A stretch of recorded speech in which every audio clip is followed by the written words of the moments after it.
بدء من الشاعر سيف صالح العجي أبو فهد، مرسلة للشاعر العملاق أبو صقر الزعل بمناسبة حفل تكريمه على مسيرته الشعرية.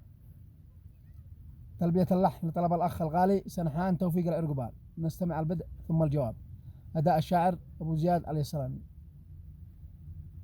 يستاهل ابن الزعل والله يستاهل إنه يكرم ويبقى فارس الميدان.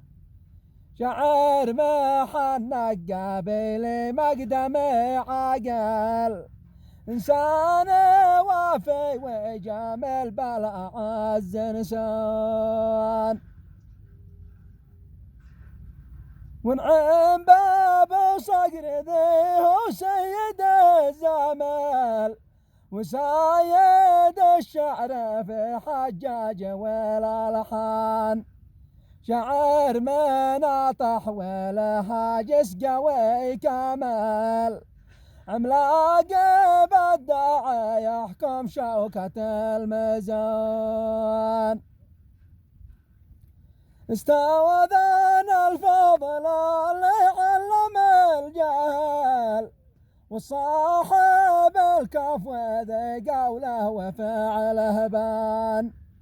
بعكس من يركب التهم وهو غافل، ويشوف نفسه مميز مثل شاروخان.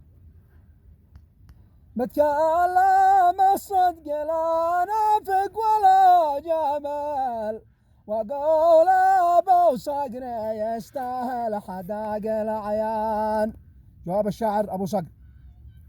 يا مرحبا والفحية ضيفي الواصل، ترحيب ذا يسمعوا به بني ظبيان. لكل ما جار حمل جاب ليها جل، وطفى بجيفانه النيران والدخان. الود هذا طوال العمر متبادل، لا يمكن أن صار فاقي طولة الأزمان. ومحرم العزة كله مجلسه داخل، في القلب ذي قدرهم كاللؤلؤ والمرجان. القلب نحو الجمال المن يبه مايل، الله يبيض وجه أصحابي الشجعان. ما اريد اشوف حد لا غاثي ولا زعل، وشيء ساعة في ردي للمسيب احسان.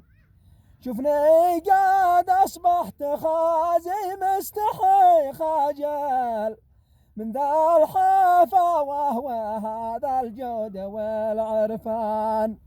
الله لا حمال أحد منكم باطل، والعفو منك على التأخير والحملان.